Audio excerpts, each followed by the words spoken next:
persona che ha da parlare oggi c'è da parlare di, c'è mica da parlare di vista, ma piuttosto di guerra. Ma una guerra per speciale, perché c'è la guerra di scrittura, la guerra di poesia tra Genova e a Corsica, a un tempo in cui non c'è più tanto guerra, no? Il XVIII. Rivoluzione. La rivoluzione. Avete visto come a Galadeo, come lui, quando un presentatore si sbaglia, dice minimizzate quantunque sbaglia. Ecco, allora Pietro Santominozzi è quel che sia che ha, mi scuso, è capace a recitare appena quando la dico, ma ha una massa di qualità. La storia per lui è legata, mi pare, non solo con gli avvenimenti, ma di no con la cultura in generale e con le lingue. L'affare delle lingue in la storia è assai importante per lui. Bon, visto un'idea mica, se voi sapete che l'ha fatto tutto un percorso in lingua corsa, in studi corsi, è stato un monitore al centro culturale universitario e poi continua sempre. Ad abbassare una desa dunque non sta a guerra tra Genova e a Corsica, attraverso la storia e in particolare attraverso la scrittura. Dunque qui aspettiamo che sembrami sapere qual sia il poeta, aspettiamo e dunque gli diamo la parola subito, così sapremo. Grazie. Grazie a voi. Grazie al Centro Culturale Universitario per il invito a Diago Mudier di nuovo per mi proposto questa stonda e poi la squadra tecnica che ci permette di fare in condizione buona. Allora, per principiare, dunque due parole forse da spiegare al titolo. Scrive poesie in tempi rivolta di uno la specie di ricerche di idee che trattano e che riguardano a ciò che gli chiamano a guerra con la penna, di un conflitto mica solo armato o che si dio ad un altro tipo d'arme, forse un conflitto tra Corsica e Genova, ma a parte degli scritti che sono stati prodotti. Ecco, quindi è un mio interesse di ricerca. Dunque, per principiare con questo verso qui, forse chi bene riavvagiole di figurarsi quello che scrivia, che se brami sapere qual sia il poeta, sgrignava a risa scrivendo, con un tono scherzoso e a tempo di sfida, indirizzandosi a Genova, posto che questo poema qui si chiama La Corsica al governo di Genova. E a tempo si indirizza a un lettore che è appena incuriosito in lui, che pensa che forse l'anonimato di un poema sia da spezzare.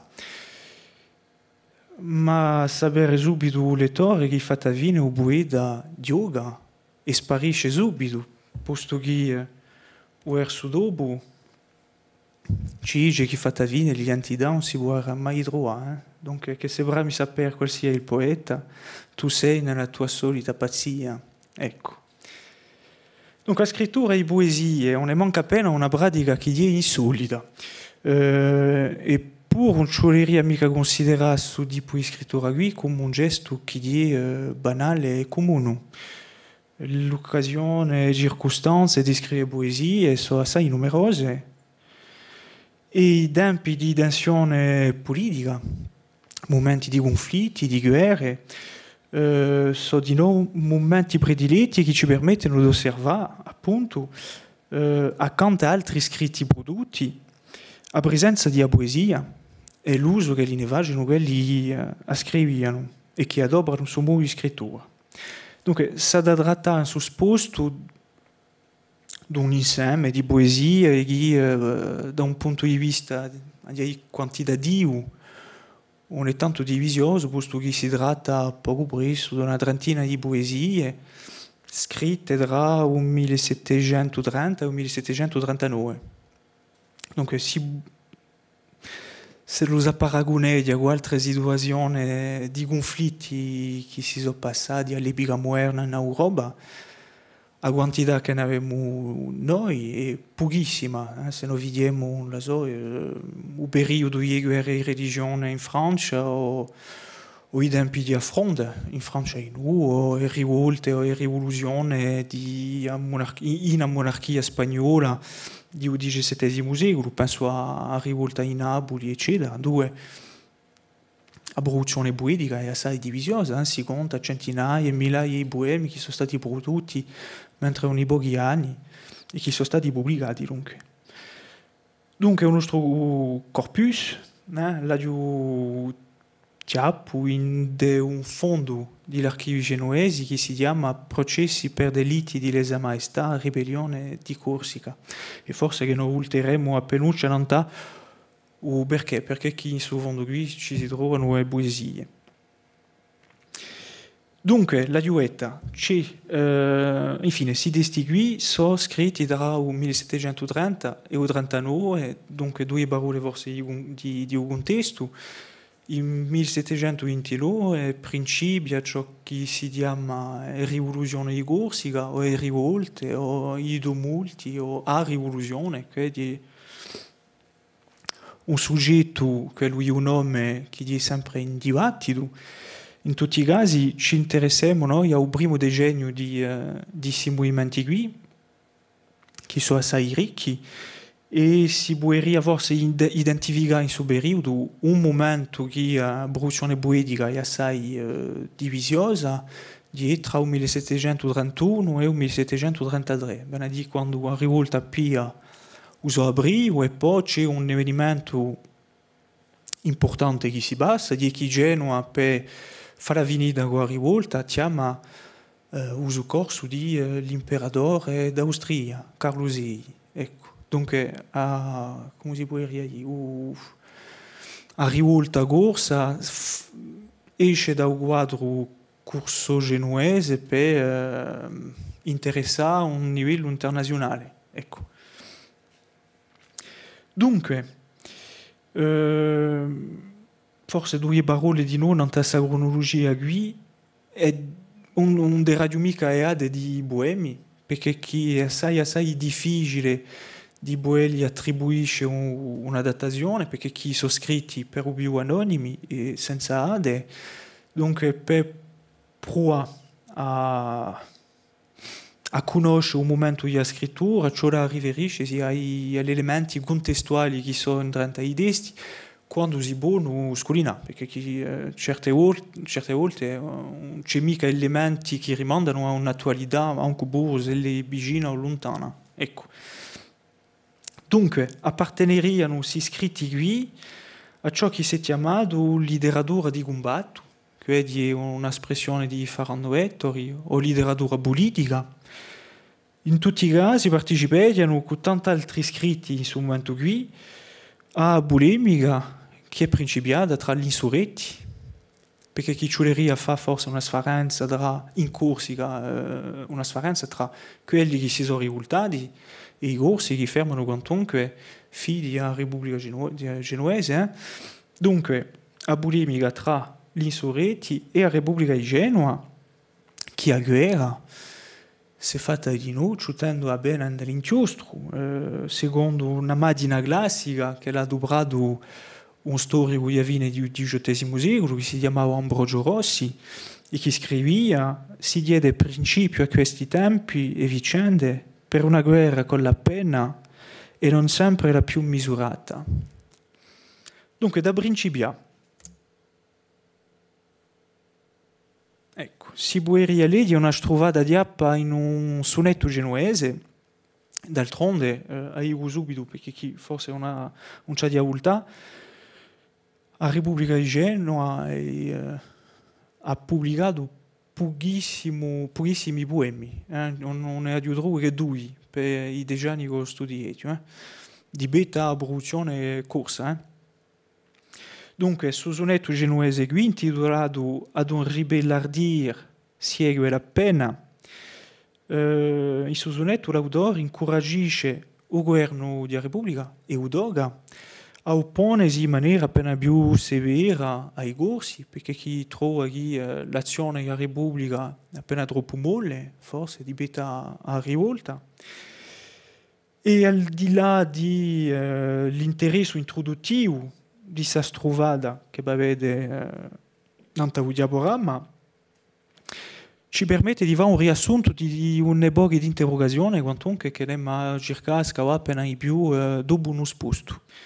Dunque, su questa strovada qui, tutto il mondo risuona loro clamori, escono infamità, scritte e stampate, tripugliano baldanzosi impasquinate per sincerar, ribelli, i loro errori. Dunque, se noi cerchiamo a scantare il giudizio e i valori di l'autore, un carattere, una griglia eccessiva di soversi, ma l'eccesso, l'esagerazione di quantunque lo scopo di l'autore qui. Parecchi aspetti sono da mettere forse in risalto. Allora, prima, i scritti brutti dagli insurretti sono sparti e circolano dunque in uno spazio di pubblicità che sbarsa e che barca i limiti dell'isola. Dunque. E c'è di nuovo l'idea di una divisione di scritti. Dopo aumenta la materialità di questi scritti, dicendo che li sono scritti manoscritti e scritti stampati. E forse hanno a questo punto qui che è interessante, ci ulteremo. E ci si può anche leggere in negativo, in un certo modo, il contenuto di questi scritti qui. Ben a dire, è giustificazione date a rivolta, quando lui dice per sincerare i loro errori. Sincerare viene a dire accertare, affermare le sue rivendicazioni che sono concepite come errori dai genuesi. Dunque. Ecco. E poi un punto che è importante di noi è la parola pasquinate. Allora, pasquinate ben a dire, infine, da mettere in lei la parola infamità qui e insegna scritti che sono satirici, dunque pasquinate. E di regola sono abbastanza corti, sia sono scritti in versi, sia sono scritti in prosa. E dal XVI secolo a poco presso fino al XIX secolo si distinguì e pasquinate erano affissati in Roma a una statua che si chiamava Pasquino, dove si balisava e critiche e condanne i boemi satirici contro una persona, contro un babba, contro un governo, eccetera, eccetera. Dunque, questa statua ha dato un nome a suo genere di scritti qui, pasquinate. Si tratta dunque di ciò che si è chiamato i libelli famosi, che è una traduzione italiana di un'espressione latina, libellus famosus, che sono scritti infamadori e questa infamazione, questa diffamazione è in lei a violenza di scritti. Ecco. Dunque, quindi, infine, da un quadro a penuccia contestuale a ciò che ne mai dopo. Dunque, se noi ribiamo si sfarenti punti qui, amintali, e se noi confrontiamo con la documentazione che ne abbiamo, ben a dire ciò che Luigi subì da genuese qui sarà verità o mica, o una parte di verità. Ci possiamo avere l'idea di una profusione di scritti, di un'idea relativisa assai, tenendo in mente quantunque, e quello è forse di noi importante, e è forse di noi a frustrazione di quello che studiamo di periodi simili dell'archivio, un possedimmo che è una parte di ciò che si è prodotto. Ben a dire che ciò che noi possedimmo è ciò che le autorità genuese hanno conservato. I testi che hanno circolato, che sono stati intercettati, eccetera, eccetera. Dunque c'è forse una massa di testi che sono spariti oggi. Dunque sia persi sia distrutti, perché chi ci sono testimonianze, penso a un progetto di 1733 che testimoni dicono che dopo un momento di base, dopo l'intervento dell'armata dell'imperatore in Corsica, sono parecchi quelli che temevano le reazioni genuese, che tanto hanno rugiato i scritti degli insurretti che li possediano. Dunque, non è vatavine che è un'opera di l'iceberg. Dunque, a quantità forse che non è mica un criterio interessante per noi qui, ma piuttosto l'uso e la circolazione di sidisti, questi sono elementi di più interessanti per noi. Dopo, in quanto a spardiera di desti, di se poesie in particolare, abbiamo un'epoca di tracce di esocircolazione, tracce di esocircolazione in dell'isola e altrove. Soprattutto una penisola italiana. Dunque, per esempio, in una corrispondenza di un vescovo genuese, vescovo di Saona, che si chiamava Pier Maria Giustiniani, che ha una corrispondenza assai ricca, posto che nell'archivio c'è una quarantina di volumi di corrispondenza, ed è interessante perché Chielus era l'autore di una risposta al disinganno intorno alla guerra di Corsica, dunque in 1937. Dunque, il vescovo Giustiniani è assai attento in sue lettere ai scritti che circolano. Benedì che la dà parlare ai suoi corrispondenti di ciò che si sente, ciò che si vede passare, il contenuto degli scritti e anche critiche e commenti a non si scritti qui. Dunque, di Ferradio 1731 scrive una lettera dicendo: gira una ben lunga canzone di cui non ho potuto finora aver copia, nella quale sono lodati assai Monsignore Saluzzo e il governatore, e si canta del signor Camillo con estremo vilipendio.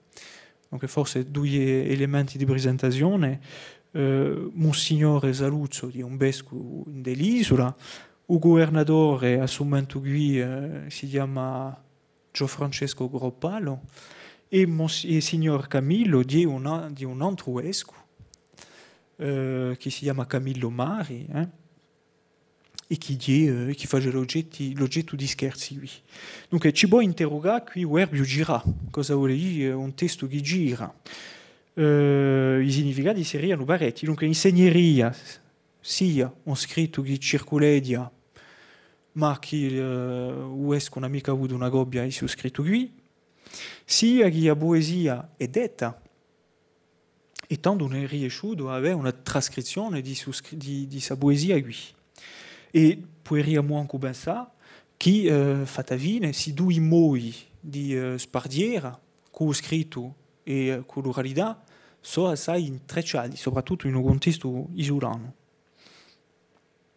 Da Galvi sempre scrive in un 1735 vi accludo un sonetto che è stato mandato da Livorno a Montagnari e si è avuto da un di Rostino. Allora, i Montagnari sono quelli che si sono rivoltati contro Genoa, quelli a montagna di Beto a quelli di Egida, che sono piuttosto a favore di Genoa.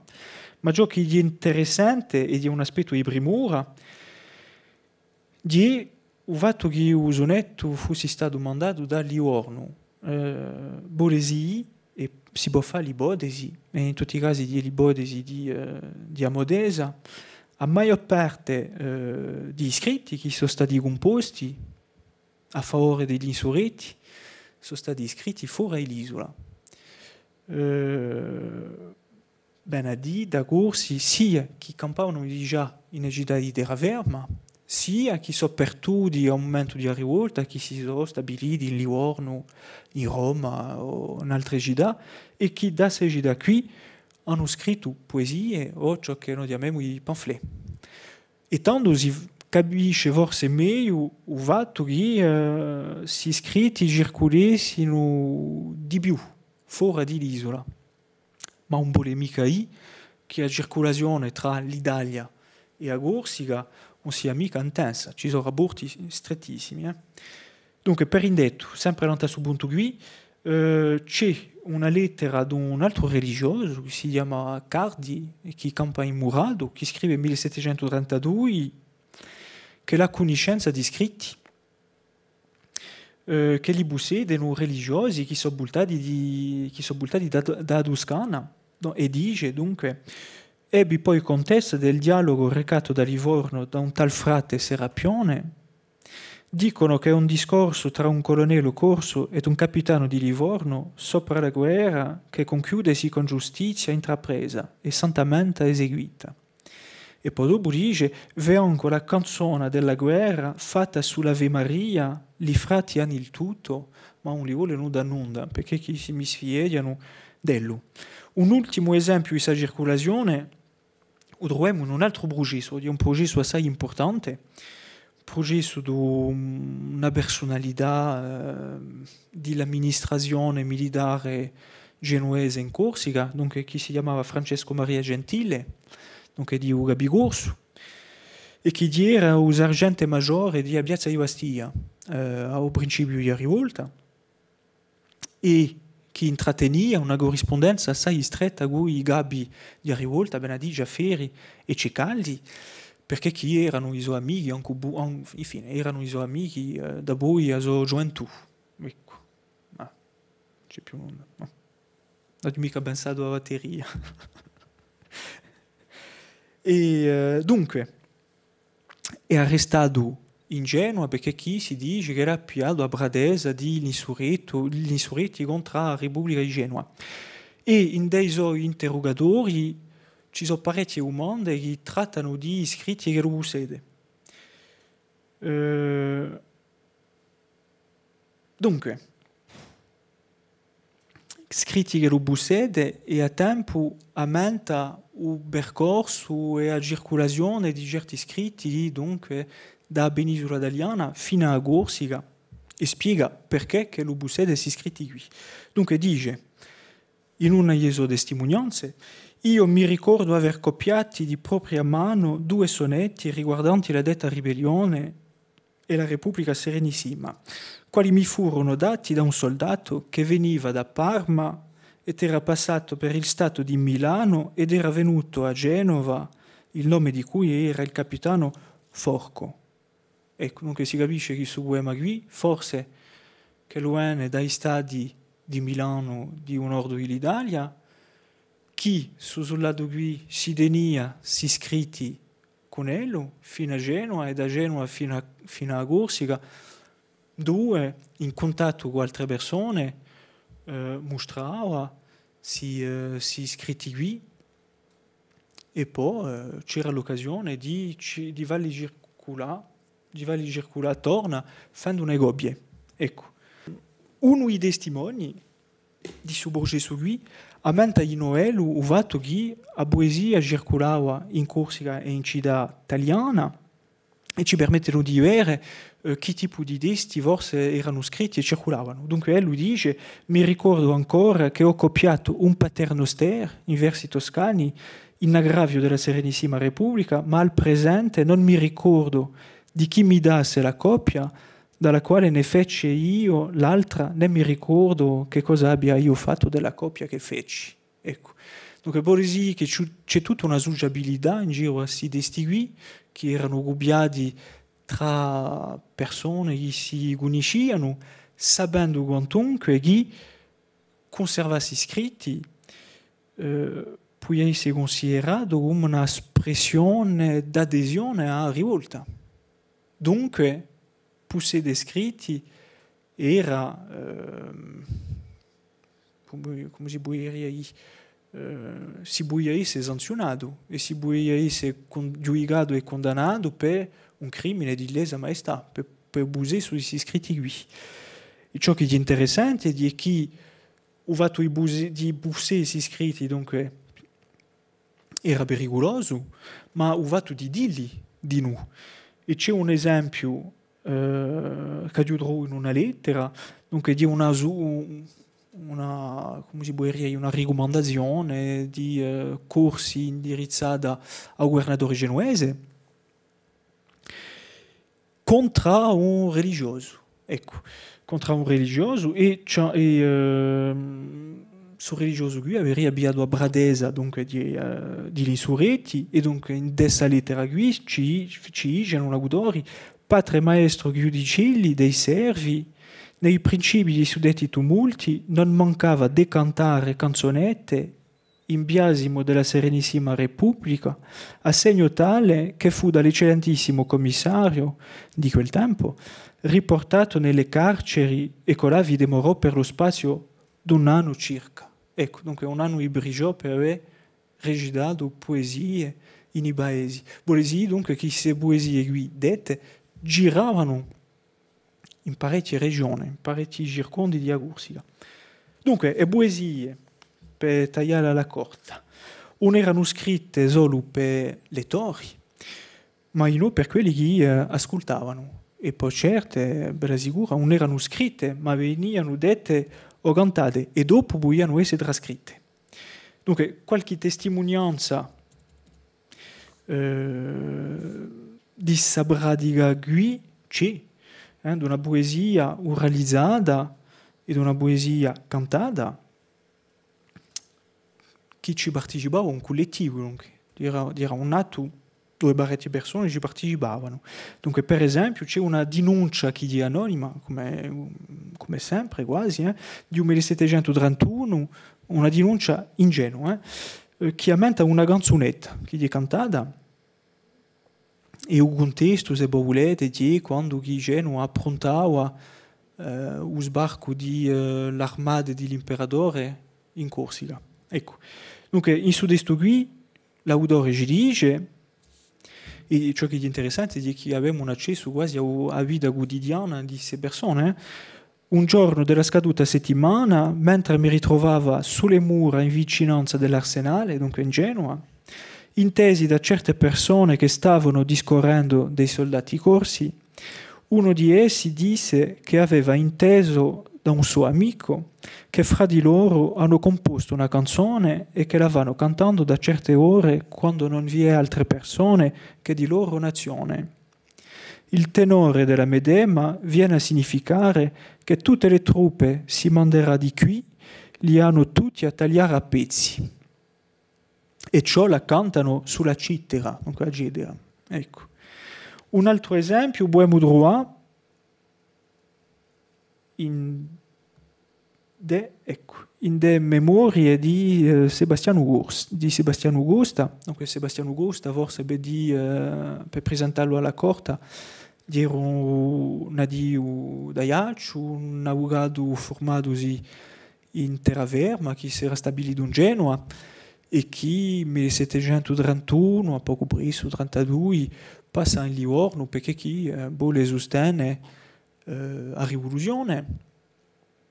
E dopo venire in Corsica nel 1734, e ciò che è interessante è che è uno degli autori di ciò che è chiamato il pamphlet, e poi ha scritto memorie che sono di una ricchezza damanta e che sono assai importanti qui a un livello quantitativo, che fanno un racconto e di rivolta e poi di un regno di Teodoro, ma bon, non abbiamo mica il tempo di svilupparlo, ci aumenta il suo regno qui di maniera appena particolare. Dunque, in queste memorie qui, quando aumenta l'elezione di un re Teodoro, dunque, scrive nelle sue memorie che i Alanini giungono cantando e recitando una canzone con un tal poco di armonia giusta il costume di quei paesi. Ecco, dunque sempre un fatto di un collettivo qui.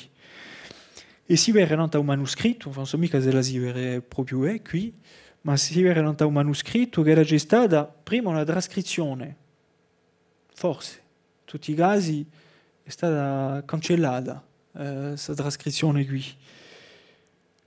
E poi dopo c'è forse stato, o anche un anno, una traduzione, perché chi si può pensare che questa gente che cantavano non cantavano mica in toscano, ma forse che li cantavano un corso. e poi c'è stato forse di nuovo una riscrittura, perché chi si vede sopra tutte queste cancellature qui ha riscritto uno o due strovate. Allora, perché chi forse una riscrittura? Perché chi c'è un'imitazione, bon, che non si legge mica, ma c'è un'imitazione di a Gerusalemme liberata, ici versi qui. Donc è un poema assai conosciuto in Corsica, di un poeta italiano, Udasso. E si può pensare forse che sa riscrittura qui corrispondia o senderia di più a un dono di l'opera che lui aveva costa. In una certa maniera inserisce riferimenti a Udasso, che era un modo di rendere più degno, forse su scritto qui, o dargli un carattere epico di Lebubea che forse non aveva mica. Ecco. Dunque ci sono tutte queste articolazioni qui e tutte queste lei tra oralità, scrittura, riscrittura, tutte operazioni di scrittura che sono assai interessanti.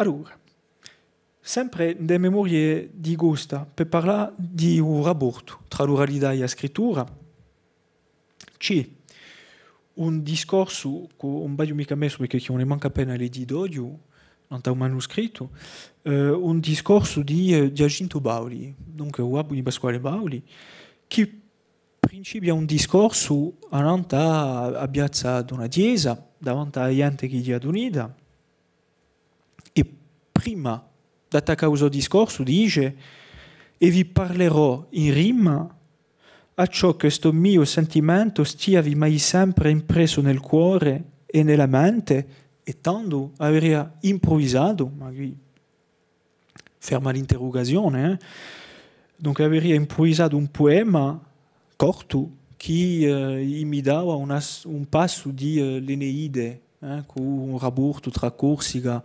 Cartagine, Didone, eccetera.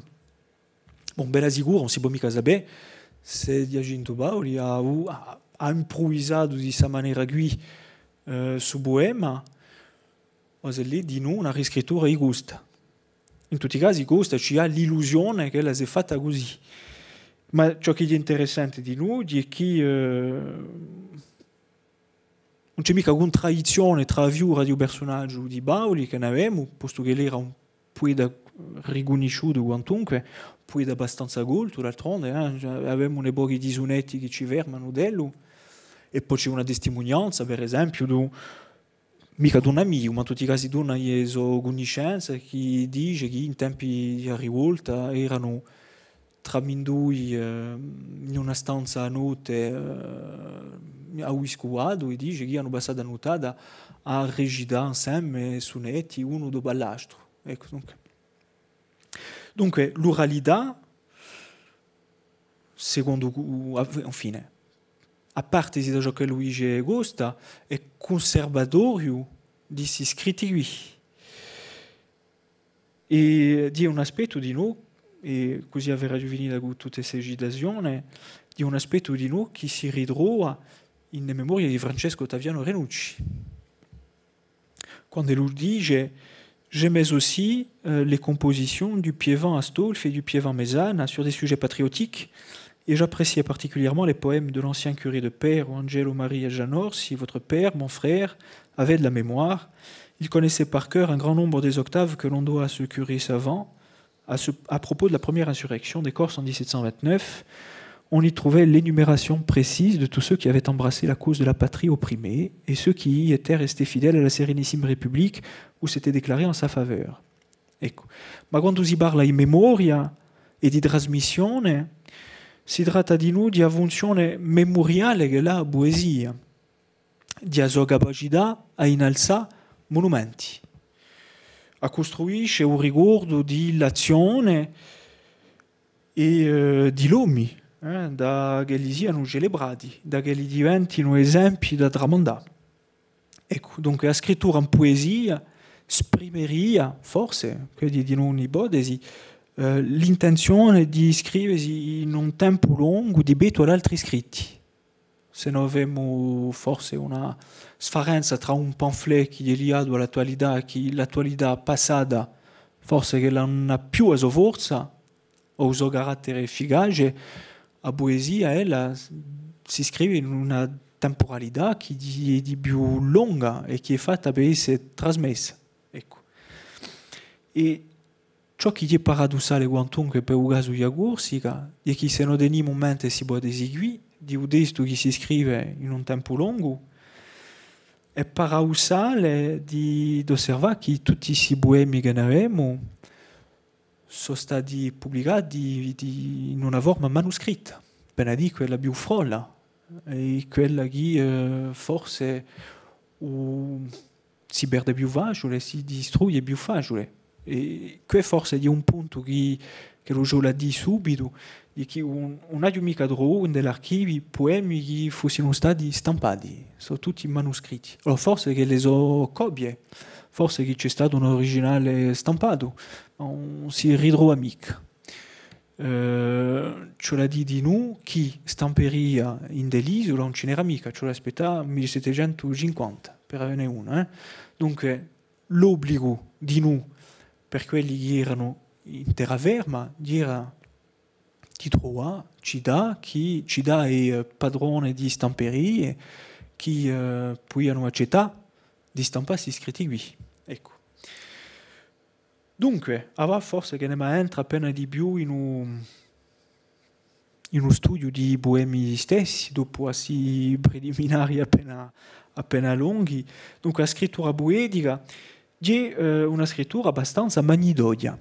Da che Lubossi, l'autore, adatta al suo discorso,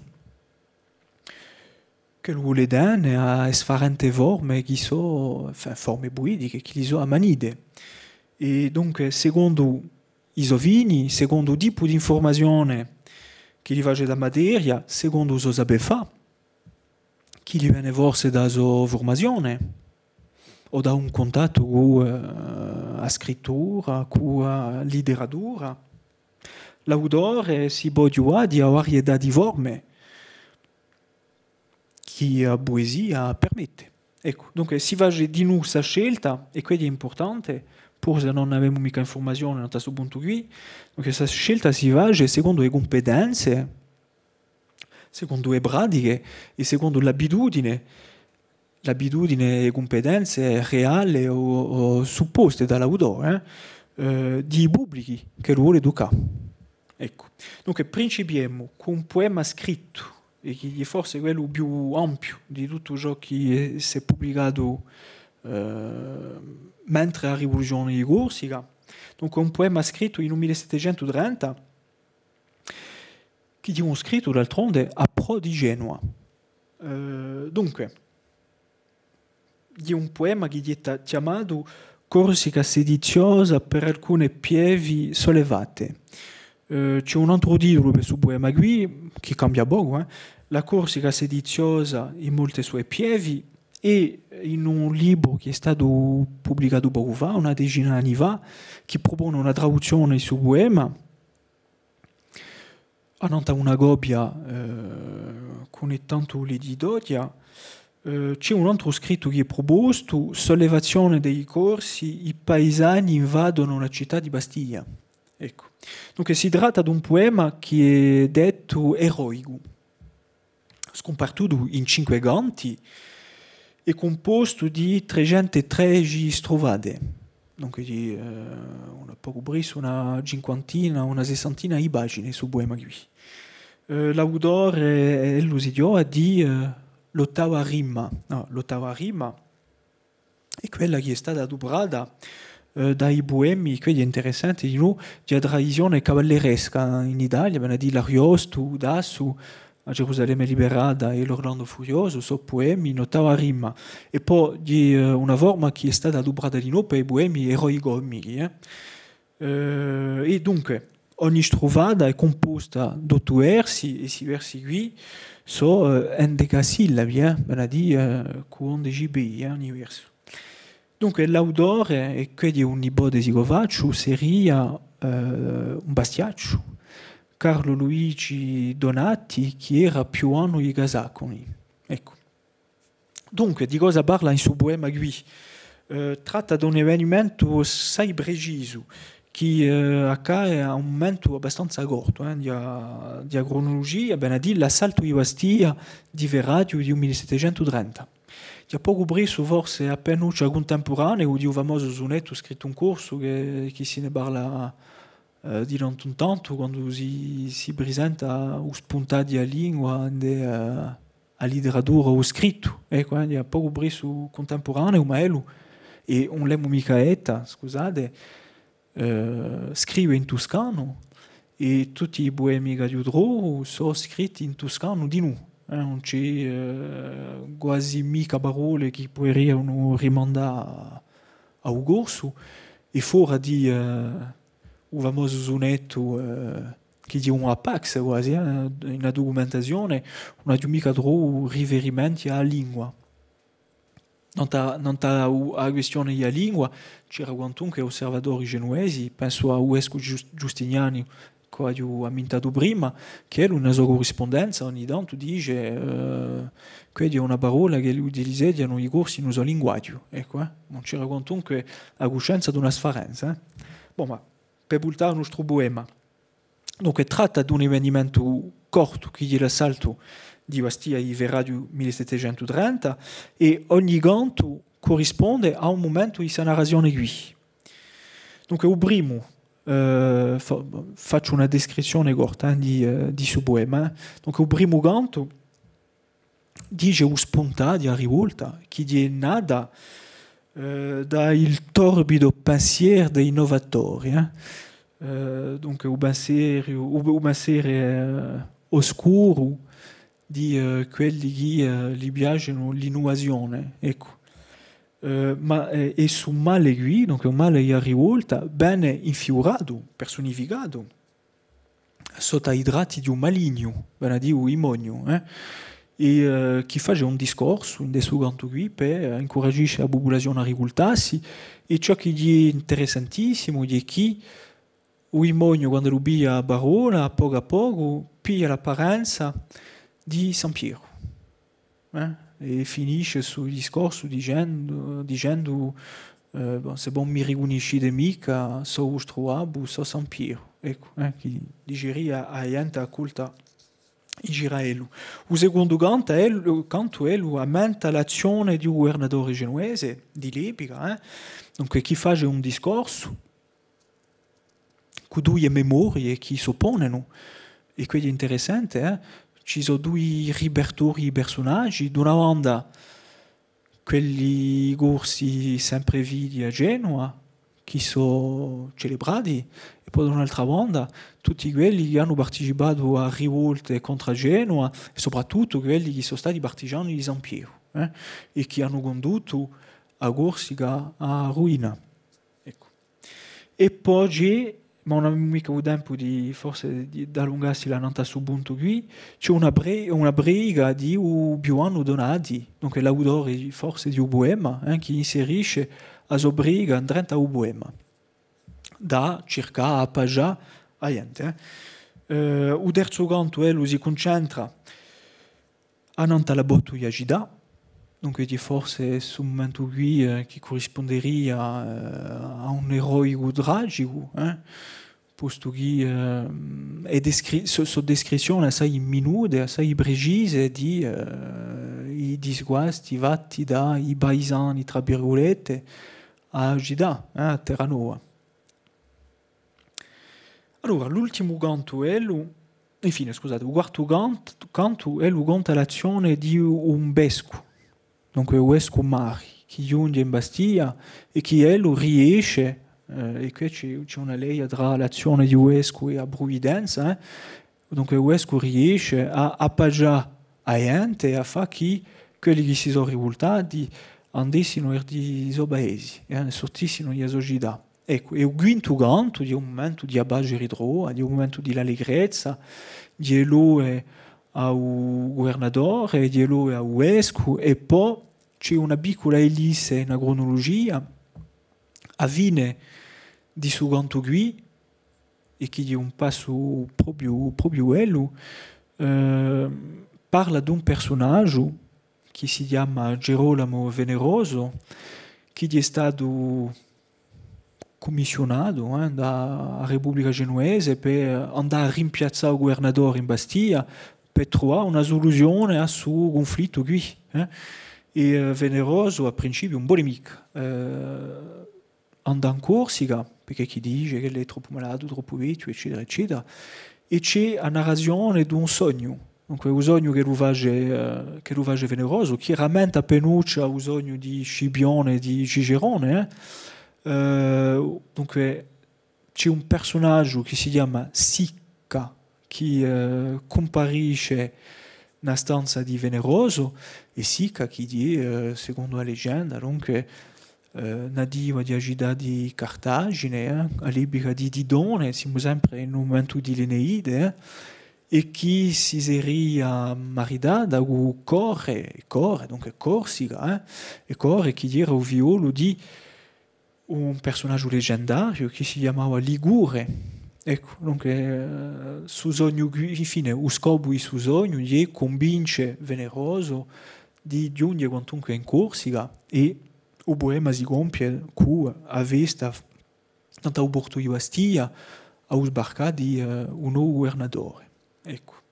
Dunque, questa è per la descrizione assai all'infuria di un poema, ma ci sono forse parecchi aspetti da ridere, non li svilupperai mica forse tutti, ma comunque da mentali. È un poema che, come si può dire, in retorica si avvicineria a ciò che si chiama l'epidittico, ben a dire c'è il biasimo e c'è allora, ben a dire che i risultati sono biasimati e sono luati invece il governatore, Uescu e tutti quelli che hanno partecipato a difendere la città di Bastiglia, di Betta, agli insurretti. E è interessante sul punto qui perché chi a questo momento c'è una polemica ingenua in giro l'azione di un governatore di Bastiglia. Si pensa in Genova, fino a un pochi di membri del governo genuese dicono che il governatore Fatavine un'amica avuto un'azione che avrebbe permesso di appaggiare subito la gente. Ecco. E forse chi si può pensare che su poema è stato scritto di nuovo per vantare l'azione di governatore e per avere un ruolo in questa polemica qui, un poema che potrebbe aiutare di nuovo di difesa. Ecco. Un altro aspetto che è interessante è che l'autore in suo poema dice la stessa storia in prosa anche narrai senza alterare la verità dei fatti.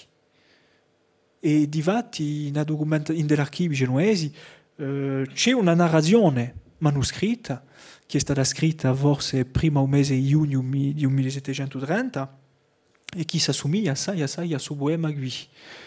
Che si assomiglia a Bebia di Udono, che è gli stesso, di avrastagliera, di cronologia e di certe espressioni che si trovano a tempo in uno scritto in prosa e a tempo in una poesia.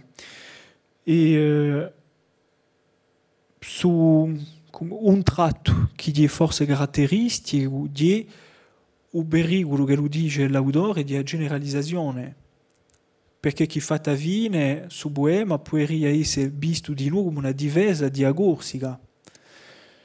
Perché? Perché chi ciò che non vuole mica l'autore di chi il pubblico o i lettori, e quindi è assai indeterminato, perché non si sa mica proprio in dove ha circolato e quale ha letto su scritto qui, ma un vuole mica che si lettori avessero un'idea di Corsica come sana rivoltata. Ecco, fare una sfarenza e l'udrà le bon grain è livré in una certa maniera. Ci sono gli insurretti da una banda, ci sono i paesani, ci sono quelli che sono sempre vivi a Genova, che sono spesso cittadini e che appartengono sia a Blebe, come lo chiama Ello, sia ai cittadini di Beta o Bubulaccio. E è assai interessante su poema qui perché c'è quasi una sociologia di agità con queste differenti categorie sociali e l'adesione di una categoria o di l'altra a rivolta. Allora, l'ultimo punto non sta su Boema qui, di che ci sono state gobbie. Allora, forse si può pensare che un poema di 60 pagine non è tanto facile a spargere, ma ci sono state parecchie gobbie che hanno circolato. Parlava di Uesco Giustiniani, per esempio, e lui, nel 1731 di Verradio manda una gobbia ingenua di su poema qui. C'è aggiungerò un altro esempio in una lettera ad un frate che era in Assisi e che scrive a uno dei suoi amici che è studente in Genova e che dice, dunque in Assisi, si dice che costì siano dati alla stampa certi canti in ottava composti da un corso in occasione di questi tumulti ed avendo io qua un mio caro padrone che questi brama vedere, dunque cerca avere una gobbia di nu di su poema qui. Donc è interessante, io ho fatto che donc, in Assisi si sente parlare di un poema che ha circolato nell'isola e che circolava forse in Genova solo. E si c'è di nuovo usata di un progetto di un progetto di stampa su poema qui. E forse che dopo una circolazione manoscritta, un progetto di stampa un testo di chi gli si concede un valore particolare a suo poema. E poi un'ultima testimonianza che aiuterò in una storia di rivolta che è manoscritta, che è ineida di noi, due sibolleghe. Mi ricordo di quei poetici canti che da certo corvo, dunque Ugorbo, che da certo corvo donati a Genova recitare in tesi contro il valore dei tuoi cari. Ecco.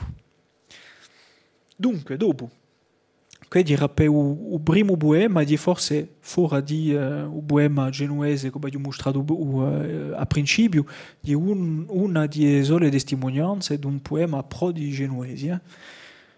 Dunque, la forma poetica forse più sparta è quella di un sonetto.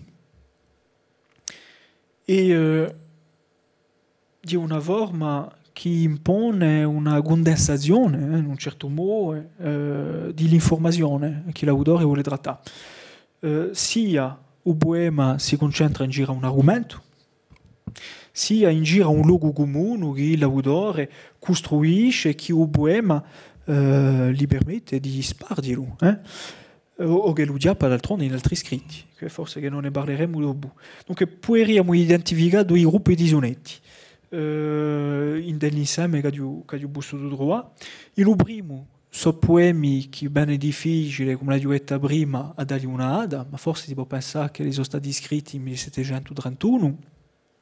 E un altro insieme di sonetti che sono stati scritti tra il 31 e il 33, perché chi riguardano tutti sia un momento di l'intervento dell'Armata d'Austria nell'isola, sia a fine di questo intervento qui. Dunque, tra un sonetto e l'altro si ritrovano lo stesso dono e le stesse tematiche, e lo scrittore, quindi interessante, si face il portavoce di Corsica, di una Corsica che è personificata e che gli viene appicciata a figura di una mamma afflitta. E d'altronde narratorica di Linsuriti è uno di Topoi, uno dei luoghi comuni a Corsica di una mamma che piange per via di malanni che la conosce, di sofferenze che la bade, eccetera, eccetera. Che la parlessi a Corsica senza che la fossi messa in risalto, fatta fine, l'individualità di un scrittore permette di costruire una visione d'unità. Attraverso la Corsica, dunque, è un collettivo che parla, è un collettivo che pia parola, sguazzando in un certo modo in noi tutti i conflitti che ci sono all'interno dell'isola, perché chi autori genuesi o anche certi autori corsi parlano, quando si tratta di rivoluzione, parlano di guerra civile dell'isola, ecco, di corsi contro corsi. E dunque sa corsica chi parla, esortedia, interpelledia,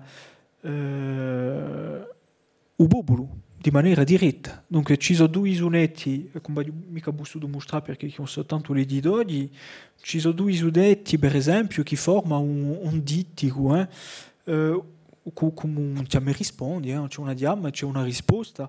Dunque in un primo sonetto che si chiama La Corsica tiraneggiata, a Corsica dunque si indirizza a un popolo che lo bigliessi l'arme, e in un secondo di un popolo che gli risponde, chi gli risponde, e il primo verso dice subito un atto d'obbedienza, dice eccomi pronto madre ad ubbidire, ecco.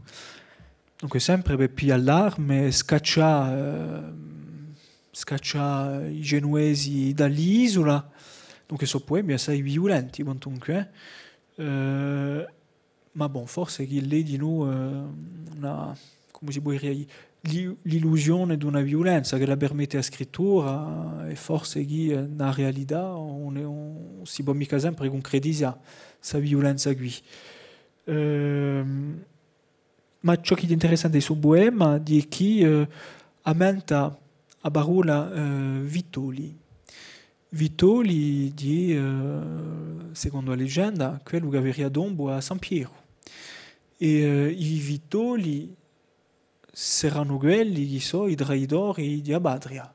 E dunque in suo poema qui dice a Corsica, cioè di noi a sbarazzarsi di tutti questi Vitoli. Dunque bene a dire che pur se l'obiettivo è di costruire un'unità, di mostrare a Stroh che la c'è un'unità, l'unità bene quantunque è appena spezzata per via di presenza di questi traidori qui, quantunque. Ecco. Dunque in altri sonetti a Corsica si indirizza a Giafferi e a Cecaldi, consigliandoli di misfiarsi Genova, e dunque dice che i due generali devono insegnare alla Repubblica chi Dio muove governare i boboli, perché i boboli non si rivoltesi mica, per esempio, eccetera, eccetera.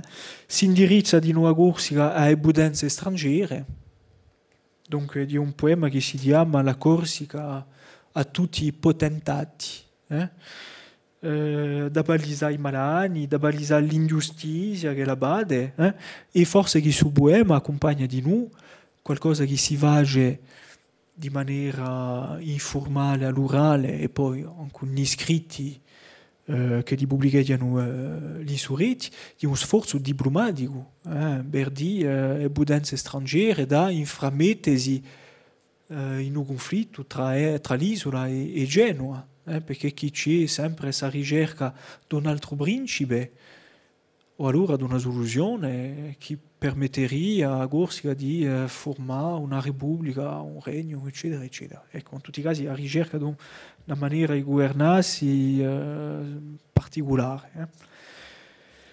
E un ultimo sonetto di un invito a San Piero, da che lui sia attento a ciò che accade in dell'isola e che lui si ne rallegri, e l'azione generale, Giafferi e Cecaldi, che ho detto prima, è iscritta in un prolungamento di l'azione che l'aveva iniziato San Piero. Ecco, dunque c'è una continuità che è espressa qui e che si ritroverà in parecchi altri scritti, e poi forse che un oggetto di studio che può essere interessante è l'istrumentalizzazione di un personaggio di San Piero mentre si rivoluzione qui. E bene a dire che secondo il contesto che sa vivere è ambientata, non ne manca appena lui stesso San Piero, di chi si parla qui. Bon, magari forse è un altro soggetto. E allora, l'altro insieme di sonetti che ho presentato prima riguarda l'intervento dell'Austria. Ci sono poemi come quelli che ho messo qui, il regno di Corsica a Cesare è dunque l'imperatore, o la Corsica a Cesare, e si sonetti qui esprimono a fedeltà di Corsi per l'imperatore, e dunque Bolesi che su intimo di fedeltà non è più indirizzata a Genova, che c'è dunque una rompitura. chi un so i genuesi aveva vinto contro i corsi, ma l'armata dell'imperatore aveva vinto, e tanto c'è una legge che si va tra Corsica e l'Austria, e più che Genova, e poi ci sono consigli mandati all'imperatore dicendo che si deveria misfidare di l'azione di Genova e si buemi qui per dare un elemento di contesto forse sono stati forse scritti a un momento che i capi di rivolta sono stati imprigionati in Genova dopo l'intervento dell'armata dell'imperatore in 32 sono arrestati Giafferi, Gecaldi, Aideli e Rafali e sono mandati in prigione in Genova. C'è tutto un movimento qui diplomatico, tra virgolette, perché non è mica una diplomasia formale, ma di nuovo a livello di iscritti, tutto un movimento per ottenere la liberazione di Gabi. Allora, un'altra forma che si può scontrare in si boemi è la parodia religiosa. Per presentare la corte mi sono arrimbato a un articolo di Francesco Novatti che è stato scritto nel 1879 dice che esempi di parodie si possono trovare in Italia a parte dal XII secolo o dal XIII e che sono opere di religiosi che fanno parafrasi di preghiere o allora digni con un fine che è soprattutto morale. Ecco. Ma accanto a questa produzione qui c'è quella che è più divisiosa e che sono scritti, che sono parodie, di saderi, parodie di cantichi, di preghiere che adoperano un tono burlesco, saderico, eccetera. Ma i soggetti di queste poesie qui, di queste parodie, poi anche essere seri. Certi si davano a scrivere a battaglie, certi volevano l'azione di un principe e altri si lagnavano di malanni di abbattere. Ecco, penso a un esempio che è circolato assai, che è il Paternoster degli Spagnoli, che è stato scritto in Italia al XV secolo, poco prima, e poi che è stato riattualizzato lungo i secoli. Ecco. Dunque, a un livello formale, cosa è una parodia di un testo religioso? Di un testo di preghiera che dia di dramma a poesia. Ecco. O allora di forse la struttura di un inno che è ribiata. Avevamo noi in della documentazione due paternoster, due poesie che si chiamano paternoster, uno che si chiama Ave Maria e poi c'è due di essere, ma è appena particolare perché chi per di essere c'è un'unica struttura stessa, bene a dire l'organizzazione in terzetti che è ribiata. Ecco. Dunque l'esempio che avete qui in un diaporama vedete come la funzione di questa poesia qui. Dunque ogni struvata è composta di 3 versi e ogni struvata si compie dopo con una sequenza di preghiera latina che dà senso all'insieme di struvata. E questa struttura che allora, che di non ipotesi, ma forse che si può verificare facile, permette e facilita la memorizzazione di un poema e a spartire di iscritti. E questa struttura qui ci insegna di noi che forse queste poesie non erano mica pensate per essere lette, ma per essere dette. Ecco, e dette forse da un collettivo, mica solo da una persona sola. Dunque, primo esempio, Paternoster dei corsi in lode del Giafferi.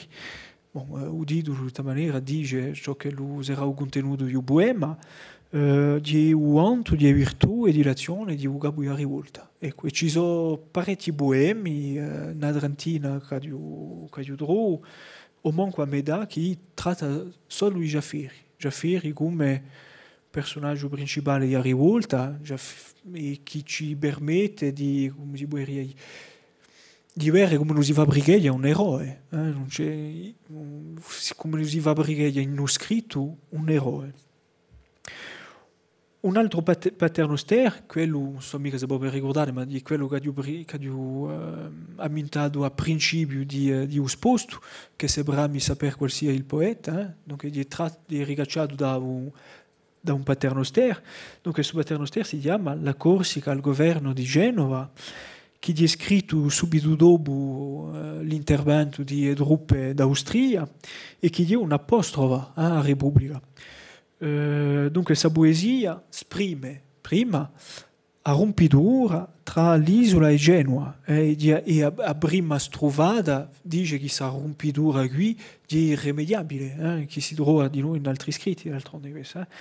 Dunque la prima strovata dice: perché tanto sprezzati figli tuoi, parricida, crudele, impio, tiranno, sappi che in avvenire più non diranno pater.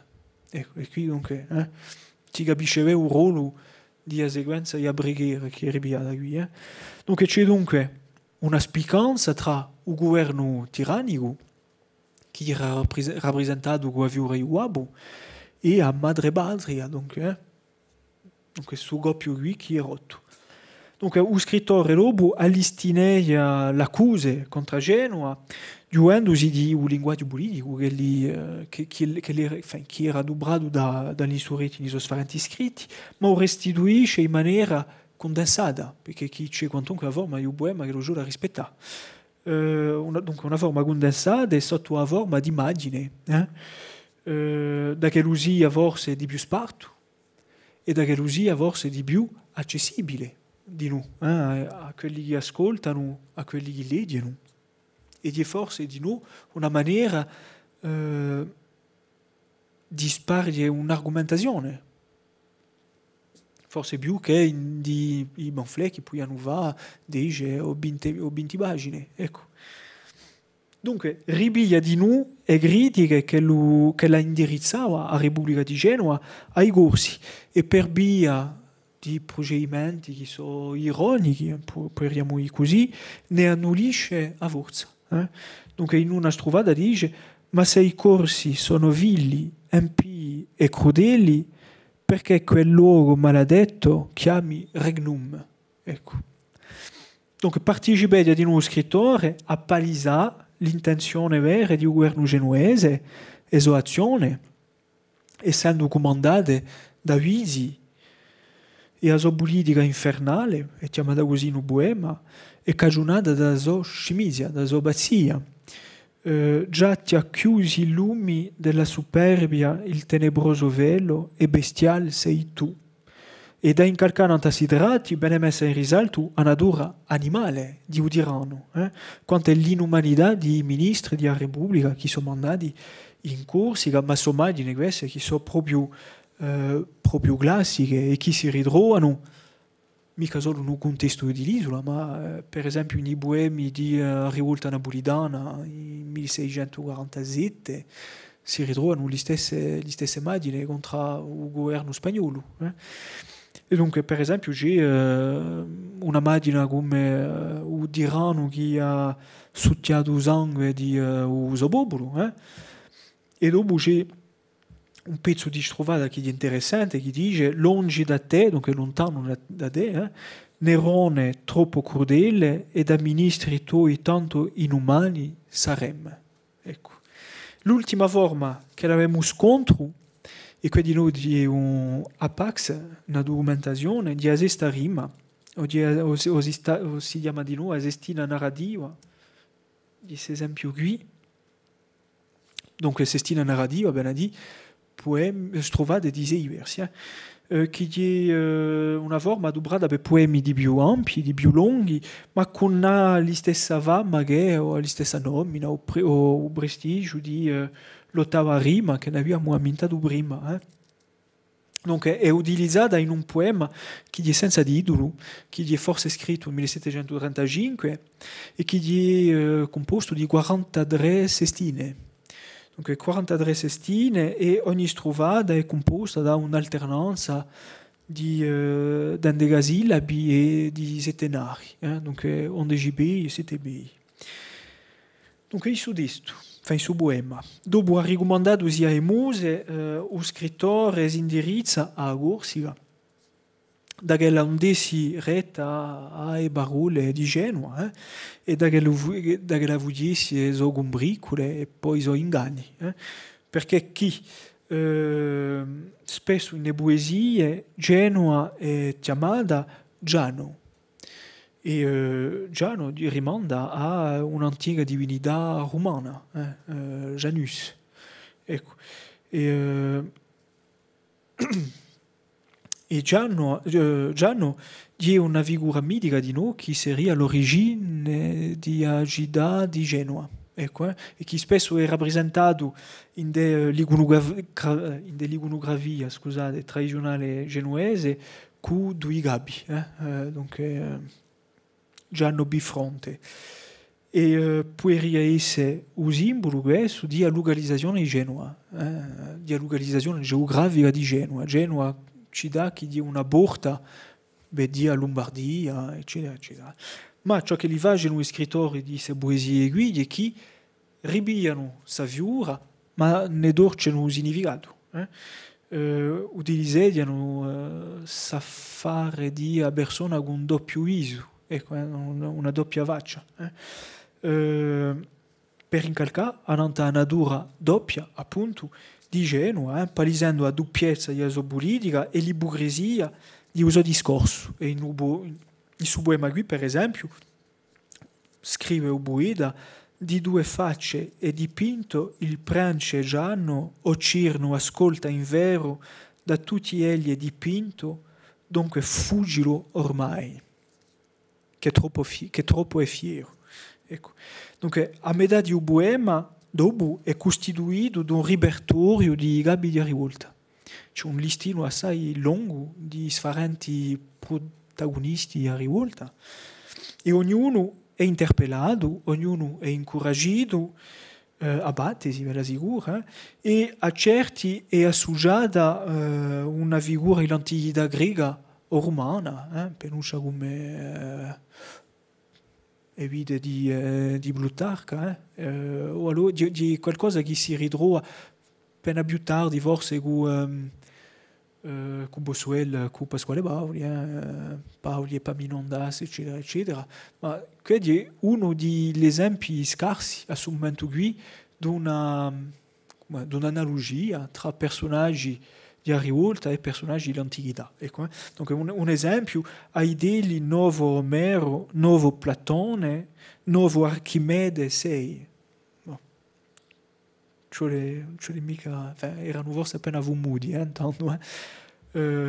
Tu Paoletti, vero Demostene, eccetera, eccetera. Dunque c'è tutto un listino qui e finisce su poema a paragonando si gabi di rivolta qui a nutieri chi gli tocca stradare e a governare a nave o nave regno da Francala da ed in peste. Benedì, un ciò mica a sta assente e proposte di base di Genova, ma battesi contro ella. Dunque, la costruzione, e ma bisogno di conclusione, la costruzione su poema è assai singolare per rapporto a tutti gli altri, perché chi una decina di strovate la chiappe l'autore in un libro che è stato stampato parecchie volte mentre il XVII secolo, e il suo libro si chiama Dicerie poetiche, e che è l'opera di un frate dominicano che si chiamava Tommaso Caraffa, che era napolitano e che apparteneva, scusate, all'Accademia degli Oziosi.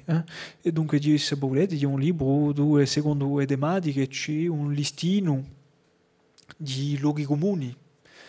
E ciò che lo fa l'autore è un poema di chi ha scelto un capitolo che si chiama L'amico finto, dunque chi rimanda a figura che lo si fa di Genova, dunque, e mette in versi tutto il paragrafo che lo dà Caraffa in uso libro.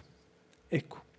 Dunque, per concludere, perché chi si vorrebbe dire assai affari di noi, ma forse senza andare nei particolari, su sposto qui non è che la bozza di un studio. Un studio non sta sul periodo così, ben a dire 1730 fino a 1740, ma ci vorrebbe forse di noi a allargare a cronologia e forse cercare si distingui chi sono sparsi in degli archivi, in delle biblioteche e chi ci potrebbero permettere da questa rivoluzione dei corsi o a rivoluzione fino al 1769 figliandola di maniera forse appena distanziata perché chi si sa ci sono stati assai poemi scritti e pubblicati, dunque, forse mica stampati, ma non dal governo di Bauli, non dagli anni 1740, non dagli anni 1760, eccetera, eccetera,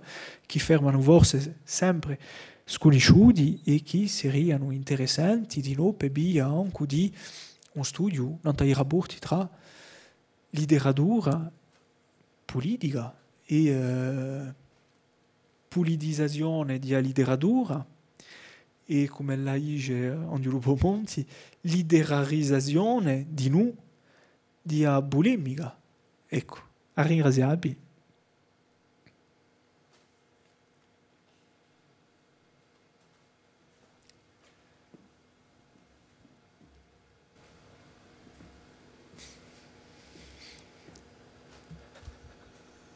Ci hai campato. Ci hai campato è proprio un posto come di zeppo e che promette un pochi studi e che ci ha fatto pensare a tempo, diciamo, a specificità di questi momenti così e poi dopo a continuità storica. È una affare tremenda. A parecchi, come non hai mica parlato di riacquisto? No, per ridere, per dire che ci hai fatto vedere, quando spesso vediamo a barcellarizzazione della storia, così tu ci hai fatto vedere attraverso documenti che parlano, diciamo, fuori, completamente fuori uso tema, sicuro, ma essendo dato un genere che gli appartengono a poesia, sa poesia così, si aveva quasi l'impressione che si tratta di un mondo che la storia abbia come, quasi come scusa per esprimersi. Invece ci hai fatto vedere su base bene tra la letteratura scritta, letteratura orale, ci hai fatto vedere di noi, già mi rispondi tra ciò che passa per un dialetto e ciò che è la lingua.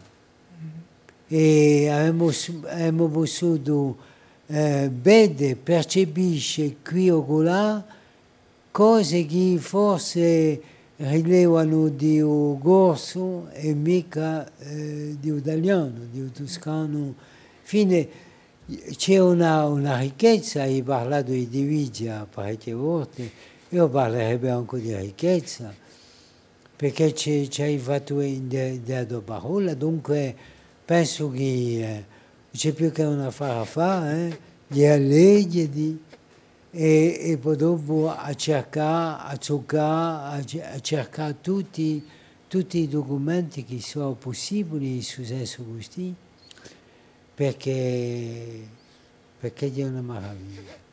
Dunque, grazie per farci passare un più foglia che tu puoi su testo che è scritto e che tu non hai mica letto, ma ti ne sei giocato e dunque ci verrà però di poterci voltare dopo aver visto su su Vinmetto.